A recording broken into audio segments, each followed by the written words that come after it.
Hi everyone and welcome for this tutorial how to paint Captain Primaris in tabletop level.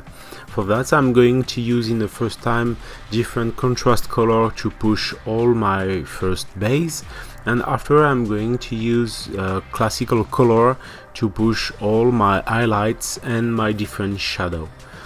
Don't hesitate to ask if you have any question into the comments, and I will come back to you soon to give you my different advice. Thanks again for watching, and let's go for the paint. So, as I explained, I start by using some contrast, this time some Thalasar blue to put on all the armor. Take care when you use contrasts to have a very fine and detailed brush and to have a lot of paint in your brush when you push your different layer. Now I'm going to push some white color on the surfaces. I make some mistake just to be sure that surfaces will be white and when I come back with some contrast colors, the effect will be better if I have a perfectly white color as first base.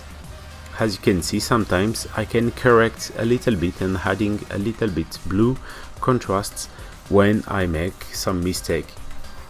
Now with some Basilicum Gray I'm going to base the different parts I don't really need to see first. For example, the different parts we can see between the different part of armor. As you can see, the Basilicum Gray is pretty easy to use, and now I'm going to use some contrast Yandan Yellow on the different parts. This is going to be my base to create my non-metallic metal in gold. For that I'm going to use always Yandan Yellow on a white base. It's just perfect because it's going to create the base and something like a first wash, so I can more easily pushing my highlight and my shadow. Now I'm going to use some contrast Gulliman flesh on the head and on the different leather to create my different color. I'm going to use the same Gulliman flesh, for example, on the skeleton. For me it's important to have a restricted palette when you paint, so it will be more easily to make some distinction just by making some different highlight and shadow.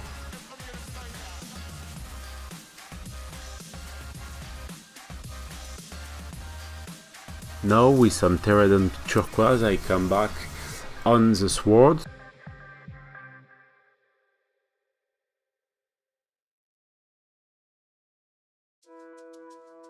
And for that I'm going to use a turquoise blue just to make a clear distinction between my armor and the sword. Now with some Teclis blue mixing with some white I'm going to push more contrast on all the surfaces of armor. As you can see, don't hesitate to use the side of your brush and push on the different edges, and after that I'm going to use again the side of my brush to push the white color on all the surfaces, always in the direction I want to have more color. And I continue on all the armor with the side of my brush by pushing more and more highlights on the edges and on the different surfaces. On the foot, as you can see, I create a line, and sometimes I'm going to create some line or some point just to simulate the reflection of light on the different surfaces.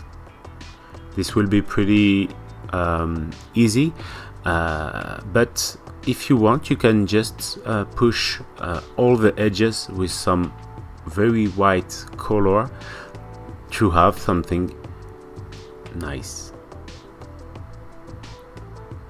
Again with my brush I come back, but this time just with white.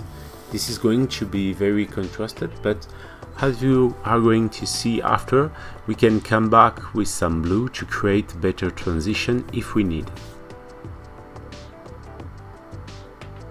This step is the more long step because the armor is the most large surfaces on my piece, but if you have smaller surfaces, you can make it very more quickly.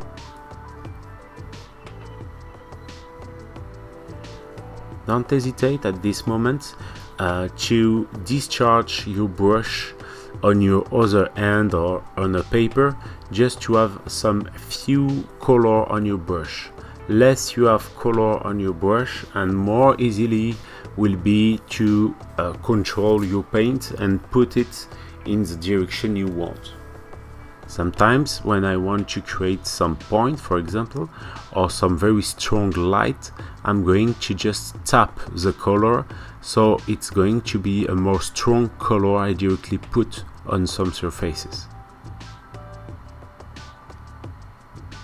Remember, more you are going to dilute your color, more you need to discharge your brush to continue to have a grit and a good control of your paint. Now with some Macrage blue I'm going to come back on the shadow, and as you can see I focus on very smaller and smaller surfaces to be sure I'm going to create a better and better transition.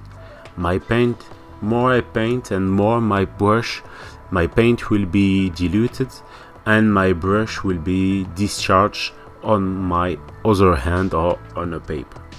Now with some mix between laser brown and white, I'm going to create a layer on all the different tissue to create something like a first base.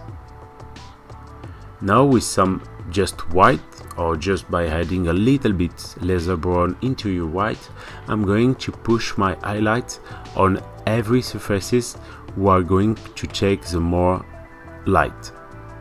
If you don't know in which direction you need to push your color, don't hesitate to take a pictures when you put your miniatures just under the light, so it will be more easy for you to remember where is the light, where is the grit and the good reflection of light on your miniatures.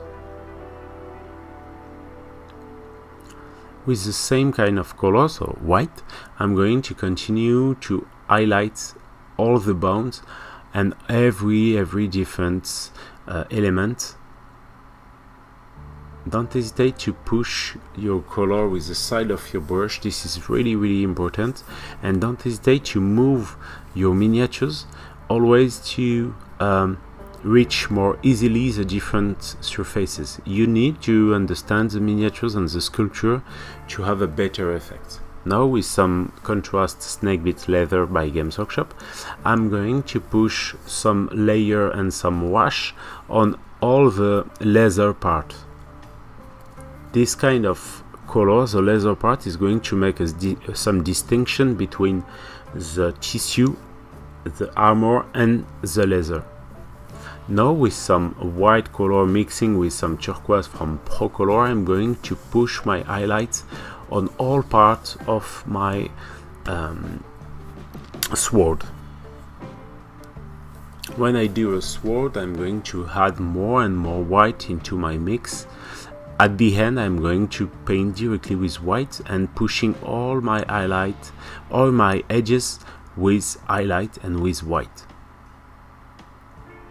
Once again, I use a lot the side of my brush, and I just come to push my highlight on every edges.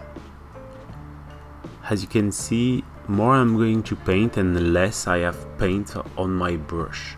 This is a point I repeat a lot because it's very important. Step by step, I'm going to have more and more contrast on my sword, and it's going to create an energetical effect, something like that. Don't hesitate, by the way, if you have some question, just ask in the comment. If you have some suggestion about my translation, because I'm French, so you can understand more easily why I don't necessarily have every word I need in English, but if you have some suggestion, don't hesitate to ask in comment. That's always welcome to increase my level. Now I am going to start the gold non-metallic metal with some white directly. You can use some mix between white and yellow, but for this exercise I'm going to push directly in white to have a very nice and strong contrast. The contrasts in the color is the key to have a very nice and powerful non-metallic metal. Every edges, like every time, and every surfaces is going to take a little bit of white. The shield is pretty, there are a lot of details on the shield, so I decided to make something very simple. So everything in gold and the bones directly in the same kind of tone, the same I use on the tissue. It's going to be more easily for the eyes to see the different parts. As you can see, I put a white again and again to create a very strong contrast. Remember that when the paint is going to be totally dry, it's going to have a lower impact, so you need to make this time after time, and after you are going to make 2 or 3 layers, you will have a very strong contrast. Now I come back on the head. I don't really like the way the head is down, so I come back with some tanned flesh, and step by step I'm going to add to this tanned flesh more and more white color.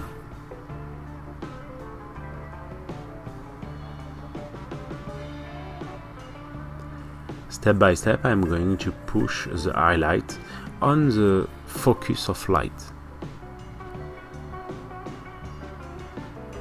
There are just some few points on face, and after that, when I develop and I improve the level of these miniatures, I'm going to decide to remove the head and make it and paint it again with other source lightning effect who come from the neck.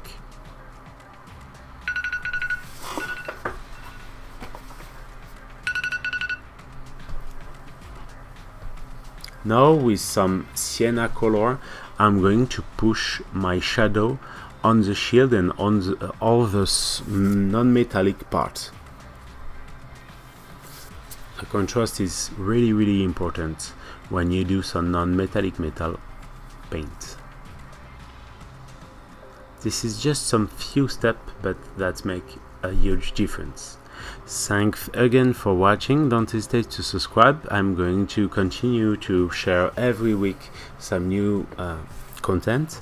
Don't hesitate once again to ask if you have any question about the paint, the technicals, or any suggestion about some new tutorial.